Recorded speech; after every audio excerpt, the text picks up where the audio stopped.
Est-ce que Montréal est rendu un bar ouvert ou encore c'est un beau gros plat de bonbons pour tout le monde? Hein? Puis j'attends, t'en veux-tu? Non, merci. Ah, tu peux pas, toi, t'es consultant. Non, c'est ça, parce que moi, je suis pas un consultant, je travaille pour la ville.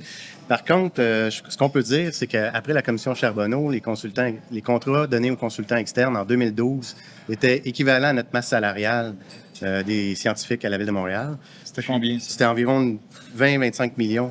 OK, 20-25. 20-25. Puis en 2024, notre masse salariale était autour de 45 millions, mais les contrats donnés à l'externe étaient de plus de 200 millions. OK, vous autres, 25 à 40, mais les autres, c'est 25 à 200. À 200, oui. Qu'est-ce qui s'est passé? Il y a une concentration des contrats, puis les contrats sont devenus de plus en plus gros. Auparavant, c'était des contrats de centaines de milliers de dollars, peut-être voire 1 million. Aujourd'hui, c'est des contrats de 20, 30, 50 millions qui sont donnés aux consultants. Avez-vous perdu le contrôle? La ville, elle a perdu le contrôle parce que nous, les ingénieurs à la ville de Montréal, on n'est pas capable d'assurer le suivi de tous ces contrats-là donnés à l'extérieur. Il est où le plat de bonbons? Il est pas entre nos mains.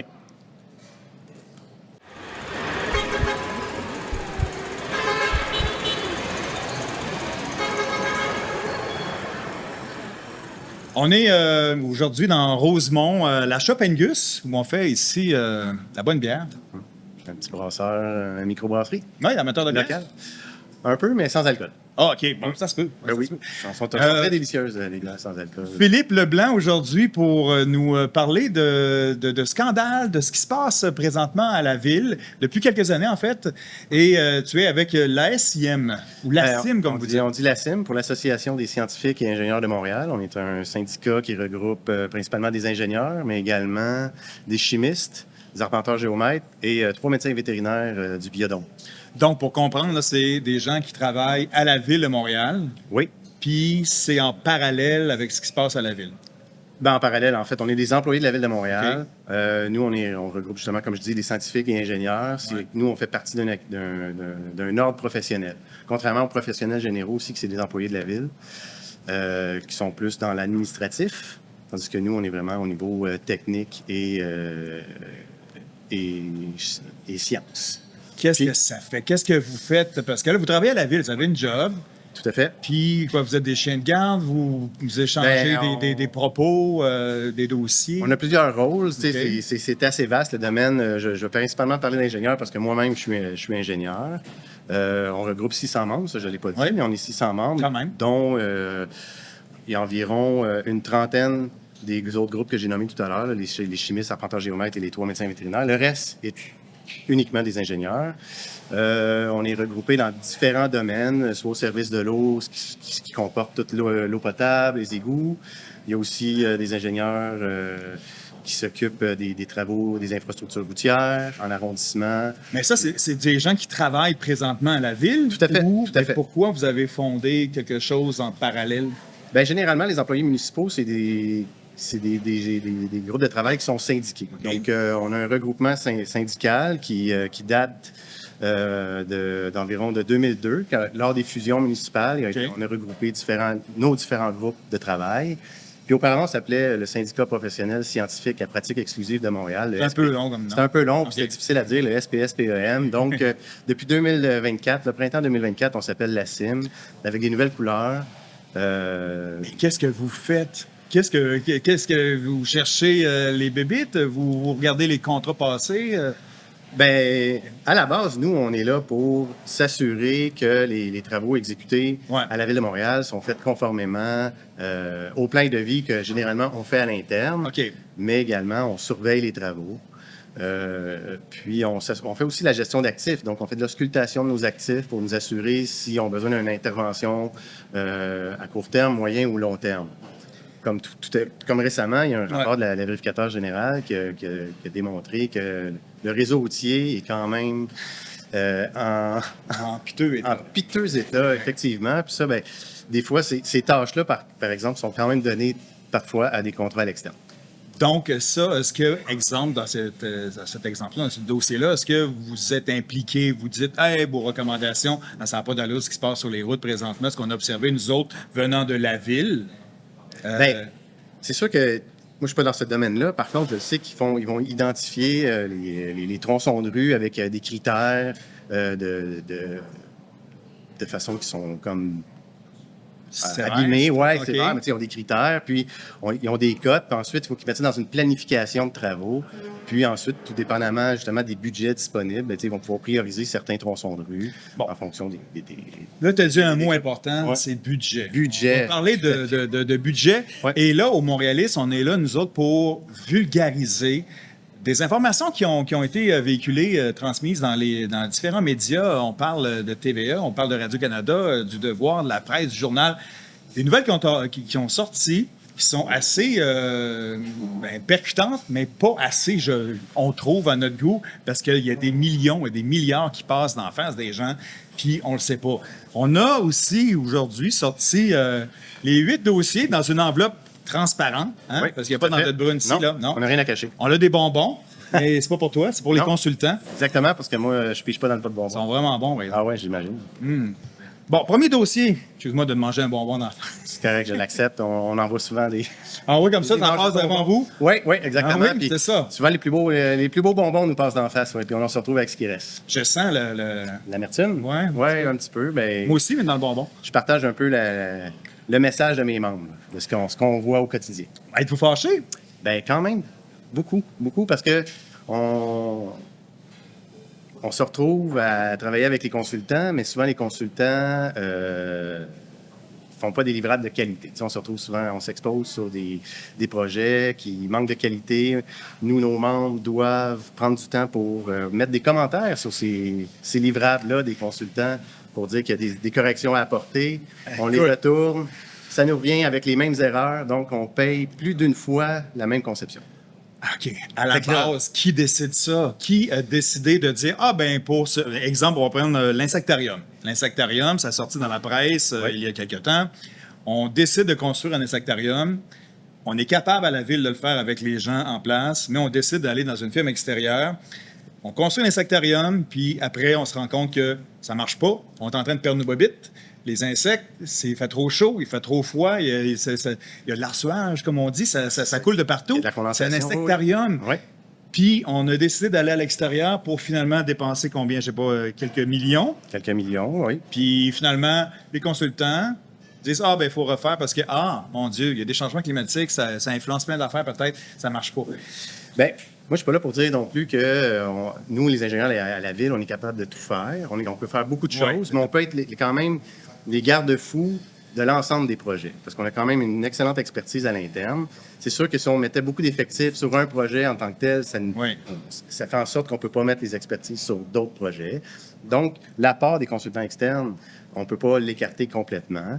Par contre, dans le cas du projet d'Insectarium, bien, ça a été un beau projet pour les citoyens puis les citoyennes de Montréal, parce que c'est quand même un beau bâtiment. Oui, on oui, en c'est convient. important. une Oui, belle tout vitrine. vitré, mais... Mais il y a eu des erreurs de conception à travers ça.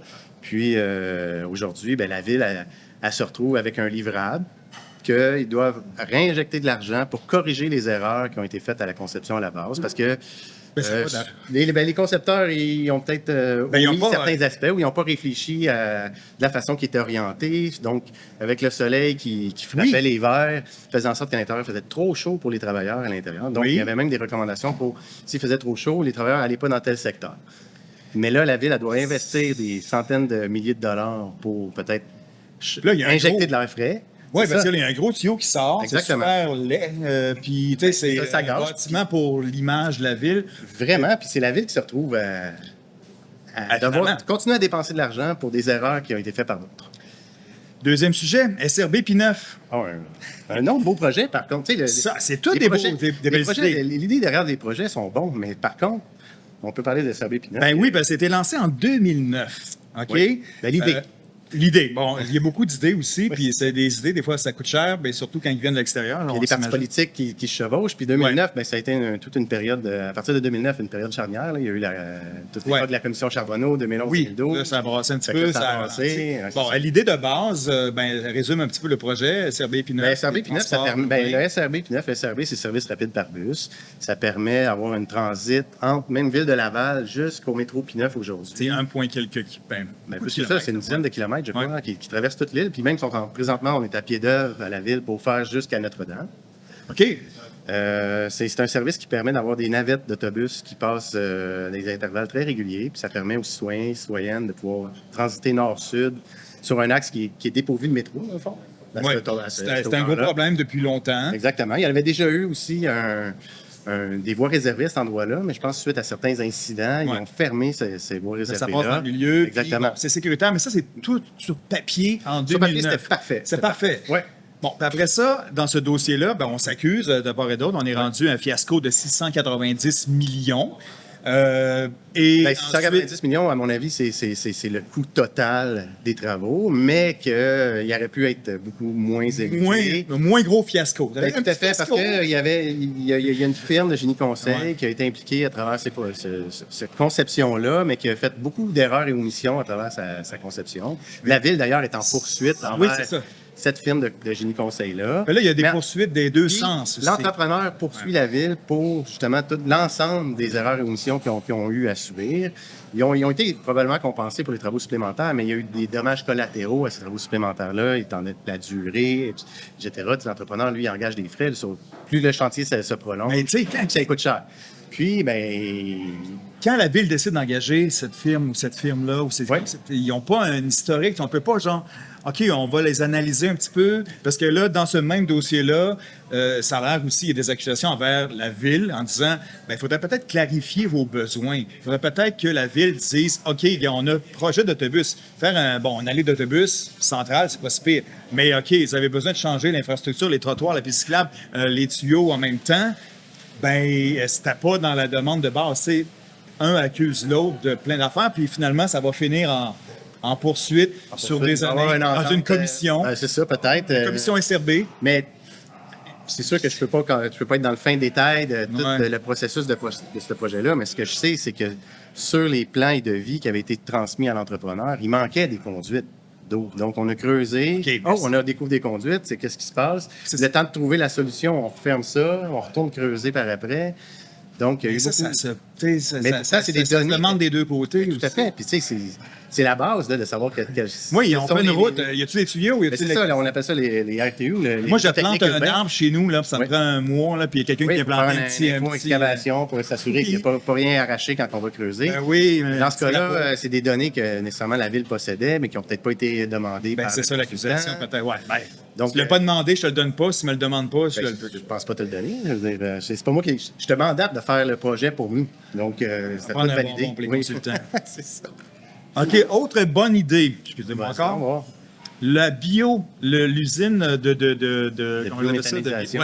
Ça, c'est de prendre le compost. Exactement. Puis de créer de l'énergie. De créer du gaz, puis pouvoir l'utiliser après pour toutes sortes d'utilités, parce que ça devient un gaz naturel qui a été produit à... Bonne idée. Très bonne idée, encore là, parce que, justement, on est une île. On est peut-être près de 2 millions de citoyennes, citoyens sur l'île. À composter. Donc, on réduit quand même, d'un côté, nos déchets domestiques. Ben oui. Quand les vidanges passent. C'est ça. Dans le Mercier, c'est un autre dossier, ça aussi. Mais mais là, c'est quoi le problème? C'est un projet qui a eu des difficultés, encore là, de paiement de la ville vers l'entrepreneur. L'entrepreneur, si tu ne me payes pas, moi, j'arrête mes travaux, mais il devait avoir des raisons de pourquoi on ne payait pas, parce qu'il devait y avoir des malfaçons, peut-être, dans la réalisation. Là, je m'avance. C'est dans le livrable, parce que là, échéance, mars 2023, décembre 2023, septembre 2024, puis mai 2025. Là, on est rendu à l'été 2025. Il devrait être on commence à composter, parce que là, le compost, il est pas mal prêt, là. Oui, là, il doit être bien massé. Mais, c'est sûr que dans des projets comme ça, d'ampleur, d'envergure, il faut comprendre que des fois, à Montréal, on fait des gros projets. C'est toujours un peu surdimensionné par rapport à des fois à des plus petites usines de biométhanisation. Donc, des fois, le démarrage d'une usine peut être un peu plus complexe. Il y a des pièces d'envergure. Donc, les délais dans des projets de cette ampleur-là, c'est pas quelque chose qui n'arrive pas.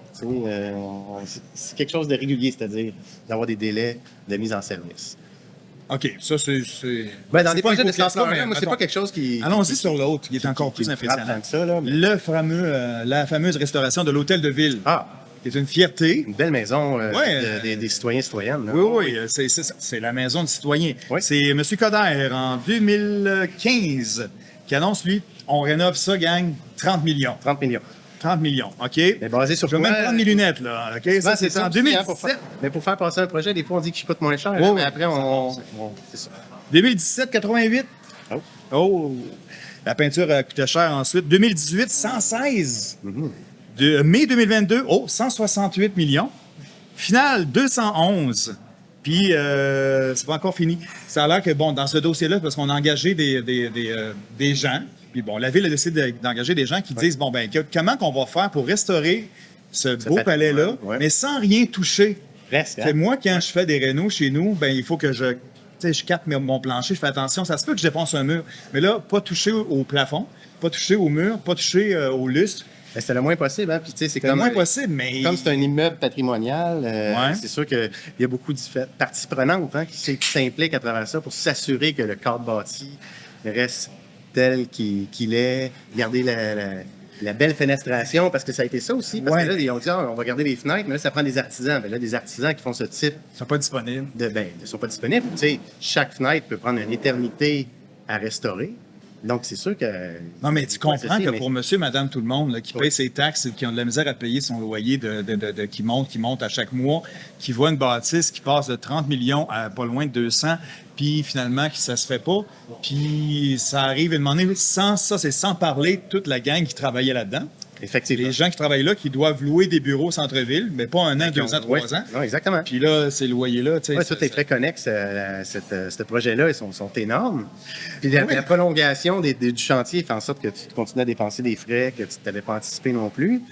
Puis, tu sais, moi, je tiens à souligner que justement, dans ce projet-là, ça a été un projet qui a été fait 100% à l'externe. Donc, il n'y a aucun ingénieur de l'interne qui a été impliqué dans la réalisation ou même dans la planification de ce projet-là. OK, attends, est-ce que tu peux répéter la dernière phrase? Il n'y a aucun ingénieur de la Ville qui a été impliqué directement dans la restauration de l'hôtel de ville. Dans la restauration, soit à la préparation ou à la réalisation des travaux. Donc, ça a été 100% donné à des consultants externes. Y a-t-il encore des bonbons? Écoute, il y en a beaucoup qui se sont servis dans les bonbons, je pense. À ce moment-là, est-ce que t'es-tu content de travailler à la Ville? Ben moi, je suis fier de travailler pour la Ville parce que justement, ce que moi je fais, je m'assure que chaque dollar est bien investi. OK. Non, c'est ça. Ben dans ce cas-là, OK, bon, on va continuer. Parce que ça peut faire mal encore. La place des Montréalaises, encore là, ça, c'est un cadeau de Québec. Ça, c'est contemporain, ça. Oui, c'est récent. Ouais, c'est ça. 375e anniversaire de Montréal. Québec qui investit en 2017 quelques millions pour réfléchir à cette place. Un leg du 375e qui avait été débuté par l'administration Coderre à l'époque. Sur plan, c'est beau aussi. Puis là, bon, récemment, on a ouvert. Puis là, on s'est aperçu que, bon, ben, c'est dangereux, marcher là. Il y a comme des rigoles. Puis là, c'est de Maxime, mon ami Maxime Bergeron à la presse. Bon, on ne rigole pas avec les rigoles. Ah non. Bravo, Maxime. Mais c'est vrai que c'est dangereux. Oui. Ben nous, on n'en revient pas, honnêtement, Non, qu'il y a eu autant de paires de yeux. Là. Il y a beaucoup de participants qui ont travaillé à l'élaboration de ce projet-là. Ouais. C'est un projet fort de l'administration. On peut souligner que de mettre en valeur les femmes qui ont contribué. Oui, les Montréalaises, c'est tout les Montréalaises. C'est super beau. L'autoroute. Quand on regarde... Oui, c'est derrière l'hôtel de ville. Oui. C'est prestige, mais...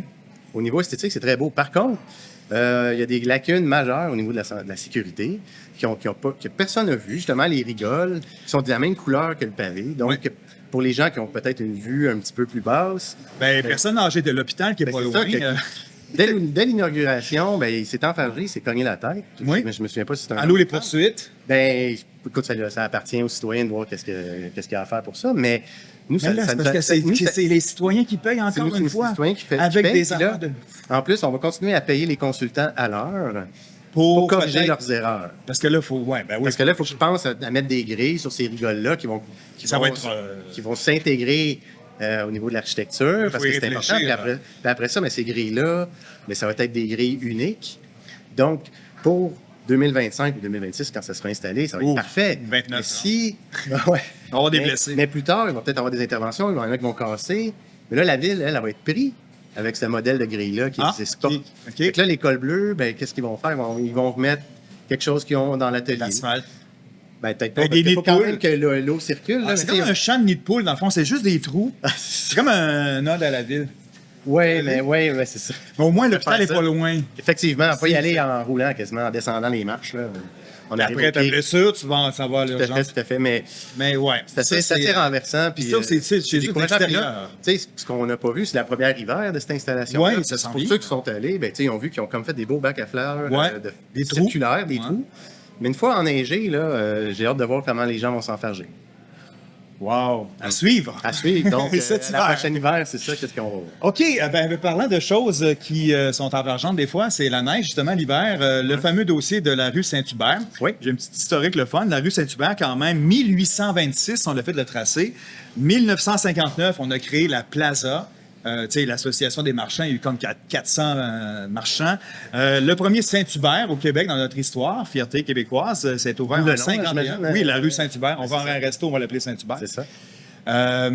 Et bon, en 84, on fait une marquise en verre qui a vraiment courbé, qui protège la pluie, les intempéries, la neige. C'est parfait. Puis C'était il y un a 2 modèle ans- commercial des Intelligent. années 80 qui était quand même convivial. Qui On pouvait le faire à chambé, l'extérieur. c'est Ouais, parfait. c'est ça. Mais là, on décide de le refaire récemment, il y a Ouais. 2 ans, et on met ça plat. On Plat, se mais dit, avec wow! plat, mais il y a une petite pente de 2 Ouais. degrés pour que l'eau de pluie puisse s'écouler. Mais il faut pas qu'il mouille trop. Ben, la pluie, c'était correct, c'est la neige glacée qui... Ben là, ils se sont dit quoi? Il n'y a plus d'hiver à maintenant, on va... La neige qui tombe, c'est dangereux. Ben oui, puis non. En fait, tu sais, il avait quand même fait une conception robuste. Le verre pouvait soutenir une charge de neige d'environ 5 mètres. Mais ils n'ont pas pensé qu'avec des fois, avec les redoux, ça crée une mince couche de glace en contact avec le verre. Puis, étant donné la petite pente de 2 ça fait en sorte que l'amas de neige se met à glisser.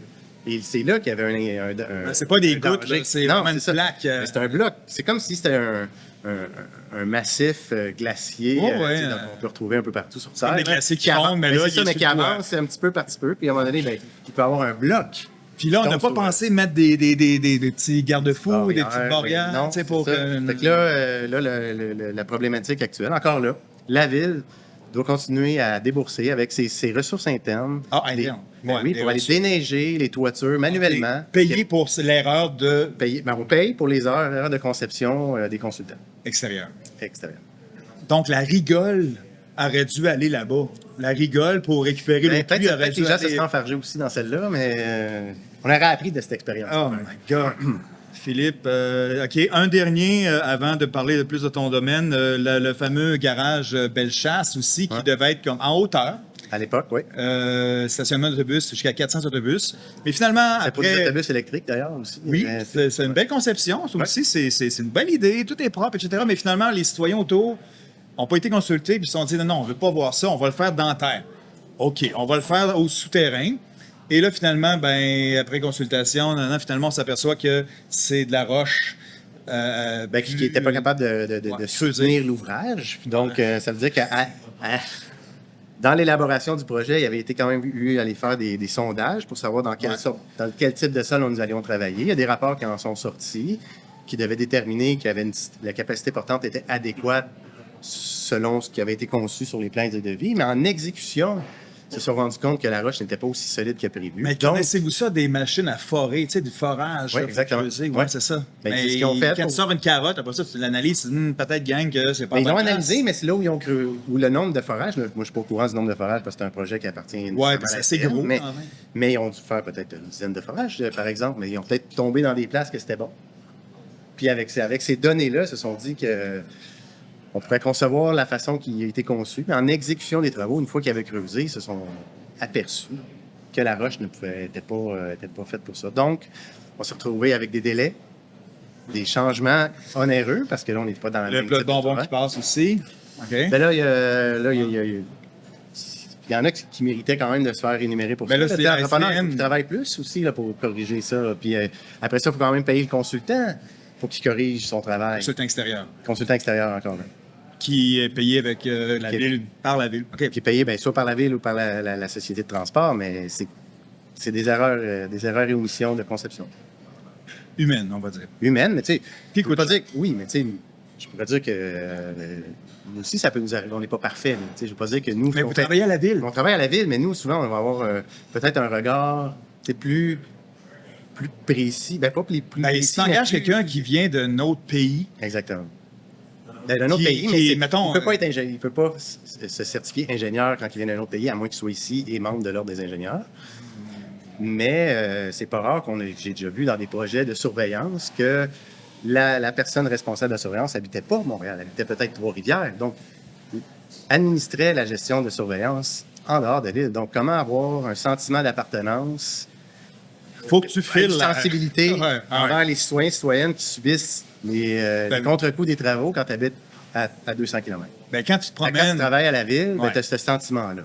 Tu as une préoccupation envers les citoyens et citoyennes. Puis, tu sais, il y a des certains temps-cas qui disent oui, ça va être bénéfique pour la ville. Il y en a peut-être d'autres qui sont peut-être un peu moins. bon, ce que j'entends, est-ce que vous avez l'impression de perdre le contrôle un peu? On perd le contrôle parce que de plus en plus, la ville offre des contrats aux consultants externes en se disant que c'est des projets ponctuels, mais ça revient quand même à des projets récurrents. Parce que récurrent, c'est ce que ça se répète d'année après année. Je donne Ouais. l'exemple. Égouts, trottoirs, Oui. aqueducs, pavage. Bien, il y a beaucoup de conception qui est donnée à l'externe, il y a beaucoup de surveillance qui est donnée à l'externe. Pendant ce temps-là, on pourrait le faire à l'interne avec une meilleure réflexion, une meilleure planification des travaux. Moi, je pense qu'on serait mieux servi par soi-même à la ville. Donc- Sur certains travaux. C'est pour ça que je dis, il y a des fois, il y a Qui des contrôle projets. ça? C'est l'administration en place qui juge des fois des priorités de projet, préfère donner des projets, justement, des contrats à l'externe parce qu'ils ne veulent pas nécessairement augmenter le nombre d'effectifs à la ville parce que devant l'électorat, augmenter les effectifs de la ville, c'est toujours mal vu. Par contre, donner des contrats à l'externe, subventionner à même des règlements d'emprunt, donc on augmente le service de la dette de la ville, qui est environ de 17 du budget. Moi, je tiens à souligner que le service de la dette de la ville, c'est 17 du budget.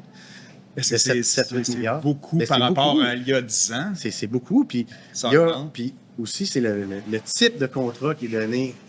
Qu'on pourrait faire à l'interne. Ben oui, mais le type de contrat qu'on donne à l'externe aussi, qu'on en perd un peu le contrôle, parce que c'est beaucoup de contrats qu'on donne à l'heure, qu'on paye à l'heure les consultants, Ouais. parce qu'on identifie mal les projets d'avance. Puis, ça fait en sorte que, en les payant à l'heure, ben, les gens qui payent à l'heure, celui qui prend le risque, c'est le payant. C'est pas la firme qui exécute, parce que quand tu es payé à l'heure, ben, toi, tu te dis, ben, tu me dis de faire ça, je vais charger les heures que j'ai besoin de faire. Puis on en perd un peu le compte aussi. Alors que vous êtes payé Mais nous, on à est l'année, payé, un on est- salaire Exactement. régulier, tu sais, puis Puis avec la conscience de livrer des travaux de qualité. avec une fierté aussi. Parce que là, après ça, tu sais, les employés qui se promènent lettrés pour la D'abord, ville, ouais. tu sais, c'est presque honte de demander, tu dis, ben écoute, on n'a pas le contrôle là-dessus, on n'a pas le contrôle là-dessus, on n'a pas le contrôle là-dessus. Souvent, les erreurs et omissions qu'on rencontre qui arrivent sur des projets, souvent, ça va passer sur le dos des fonctionnaires municipaux, mais souvent, c'est Non, des partenaires externes qui mangent des bonbons. Des- OK, on en fait un beau gros dernier parce que c'est Ouais. ton univers, plus l'assainissement des eaux. Bien, je travaille au service de l'eau, à la direction des projets majeurs, puis on a un gros projet qui est en Ouais. exécution présentement. C'est une chose importante dans une ville comme Montréal, c'est Oui. l'eau. Puis ça, C'est ben, l'eau, oui. merci à l'historique de Montréal parce qu'on fait. a encore de l'eau potable. De Très qualité. bonne, de qualité pour Oui. une ville avec beaucoup de millions de personnes, quelques millions de personnes quand même, avoir de l'eau au bout du robinet, pas de compteur d'eau, etc., c'est un autre débat. On est très chanceux. L'idée de faire la plus grosse usine pour nettoyer l'ozonation, C'est une usine d'ozonation pour désinfecter l'eau usée. Parce que présentement, il y a un traitement d'eau usée. Il faut savoir que l'île de Montréal a une seule usine de traitement des eaux usées. Donc, c'est elle avant de traite déverser dans le fleuve. avant de déverser dans le fleuve. Puis donc, c'est une des plus grosses au monde. Même sur certains aspects, elle est la plus grosse au monde. Au niveau du pompage, là, on est la plus grosse au monde. Parce que là, l'eau vient Elle peut venir de Sainte-Anne-de-Bellevue. La goutte là. de Sainte-Anne-de-Bellevue s'en va jusqu'à Pointe-aux-Trembles pour être traitée. Présentement, le traitement fait en sorte qu'on n'élimine pas toutes ce qui est les bactéries, tous les éléments pharmaceutiques. Par exemple, on peut penser à la pilule contraceptive ou les antidépresseurs. Ça, on n'arrive pas à les éliminer. Donc, l'usine de désinfection va venir contribuer à retirer une grande partie de ces contaminants-là dans l'eau usée. Donc, c'est un beau projet. Par contre, comme on est la seule usine de traitement des eaux usées à Montréal, bien, tout est toujours plus lourd. Donc, ce qu'on fait présentement à la désinfection, mais ça va être la plus grosse usine de désinfection à Là, l'ozone. c'est de l'ozonation, ça veut dire vous mettre ozone, on n'aime pas ça, ce mot-là. Hein? Ozone, non, c'est Ozone. un gaz qui est mortel. négatif, C'est un gaz mais mortel, c'est de l'O3. En fait, c'est fait à partir de l'oxygène. Mais on rajoute une molécule d'oxygène pour pouvoir créer de l'ozone. Parce que ça, l'O2, c'est de l'eau. Ouais. Et l'O3, c'est de l'ozone. OK. Donc, on va produire l'oxygène, puis après ça, on va la modifier pour donner de l'ozone, puis on va injecter ça dans l'eau. Puis après ça va dans le Ça s'en va dans le Ah, let's go. OK, mais qu'est-ce qui marche pas? Ça fait 10 ans, là. Ça Ben- fait 10 ans qu'on est rendu à pas loin du milliard. C'est un projet d'1 milliard qui est en date d'aujourd'hui. En projet. En dollars d'aujourd'hui. C'est sûr que c'est un projet que ça fait longtemps qu'il est réfléchi. Il y a eu il faut comprendre que compte tenu du volume d'eau, il fallait amener une réflexion de quel type de désinfection. Est-ce qu'on allait mettre des lampes UV? Est-ce qu'on utilisait justement l'ozone ou autre procédé? Fait qu'on a fait différents bancs d'essai. Puis c'est l'ozone qui a été retenu. Mais après ça, compte tenu, je reviens au volume qu'on traite, ben c'est comme, il faut penser comment on va le faire, puis qu'est-ce qu'on va avoir besoin. Donc, on doit concevoir le procédé, en fait. Fait qu'on l'avait fait en petite échelle, mais après ça, il faut le multiplier par le volume avec les installations. Puis il ne faut pas oublier que la station, elle doit continuer, est en continu, donc on ne peut rien arrêter comme procédé. Il mouille toujours aussi, hein? Il mouille toujours, fait qu'on ne peut rien arrêter. Puis on peut pas faire des déversements. On pourrait se rappeler du flush gate de M. Coderre. Ben, ça l'avait fait quand même les médias, mais c'est ça qu'on veut éviter. Donc, on ne peut pas arrêter la station pour faire des déversements. Il faut que tu fasses un reset de temps en temps. Ben, des fois, on a la capacité de pouvoir arrêter, mais on est limité par le temps d'arrêter. Dernière question, est-ce que c'est arrivé, puis bonne chance pour le projet, on a hâte. Moi, je suis vraiment impliqué, puis je trouve que c'est un beau projet quand même, mais c'est quelque chose qui est difficile. On a hâte de voir que ça marche. Mais ça, c'est pas de l'externe non plus. Encore là, ça, c'est... À l'interne, on a participé beaucoup à l'élaboration, mais c'est sûr que la conception comme telle, on devait dépendre des consultants externes. Cette fois-là... Mais cette fois-là, on pouvait pas. On n'avait pas nécessairement toute l'expertise pour faire tout. On aurait mis peut-être tous nos ingénieurs sur ce projet-là, donc ça n'aurait pas été nécessairement avantageux pour la vie. Est-ce que dans l'histoire de Montréal, vu que la dette parallèle au contrôle municipal augmente toujours, il y a eu quelqu'un qui est arrivé de moment donné, il a dit ça c'est. On arrête ce projet-là, ça n'a pas d'allure. L'îlot voyageur, etc. Il y a des affaires qui tombent en ruine parce qu'on arrête le projet parce qu'on se dit ça n'a pas d'allure. Là. Comme là, l'ozone, on n'a comme pas le choix. C'est comme l'avenir de la planète, de notre coin de pays. Mais y a-tu des projets, ça se peut-tu, quelqu'un, de moment donné, se lève et dise OK, gars, on a assez de monde à l'interne, on dépense plus, on arrête ce projet-là, puis on va faire quelque chose d'important comme du bâtiment, des immeubles d'habitation, des bonnes routes. Bien, c'est sûr, il faut que la ville revienne à son core business. Ou, c'est quoi le besoin qu'elle doit faire? C'est vraiment des services aux citoyens. Fait que, justement, moi, je reviens au service de l'eau. Produire de l'eau potable, traiter des eaux usées, la collecte des ordures ou la collecte, recyclage, etc., ça devient la base. Il faut recentraliser ses énergies là-dessus. C'est sûr qu'elle a beaucoup de besoins à répondre, si on peut penser à l'itinérance, mais est-ce qu'arrêter des projets quand ils sont en cours de réalisation, c'est une décision politique difficile? Parce que tu as déjà investi quand même un certain montant d'argent. Je pense à l'ozonation, par exemple. Si on arrêtait aujourd'hui, mais on a déjà investi beaucoup d'argent, ça serait un peu drôle d'arrêter maintenant. Mettons les pistes cyclables ou la restauration de l'hôtel de ville, tu essaies de passer ça aux citoyens. OK, M. Coderre est là. OK, ça va coûter 30 millions, il s'en va. On l'a vu, là, la hiérarchie ou l'historique des coûts. Quand c'est un projet annoncé, il coûte tant. Ouais. Après ça, on a une révision, ou si même la date de livraison est quelqu'un révisée. qui va arriver après en disant écoute, gars, ça, c'est peut-être que. Mais là, une fois que tu es embarqué, c'est un peu dur de t'arrêter. Mais tu déçois qui? Au bout du compte, tu déçois le consultant? Non. Tu déçois le citoyen qui va monter ses taxes, puis là, il va dire mais là, je suis plus capable de payer, je suis plus capable de vivre à Montréal, je suis plus capable parce que. Le défaut de ça, c'est que quand tu investis, quand tu as le même sac d'argent, puis si tu as mis une part plus grande dans un projet, c'est que tu n'as plus d'argent pour les autres projets. C'est plus ça qui arrive, dans le fond. C'est que la ville, elle n'a plus les moyens de pouvoir faire tous les projets qu'elle a envie de faire. Puis des fois, je pense qu'elle a des choix à faire dans le futur. Est-ce qu'elle a les moyens de tous les projets qu'elle a envie de faire, puis de la façon qu'elle veut les faire? Tu aimes ça, des bonbons? J'aime ça, mais j'essaie d'éviter. Prends un gâteau, toi, là. OK, je vais en prendre un. Je vais prendre les rouges, pour moi, c'est meilleur. Merci, M. Philippe. Merci de m'avoir reçu.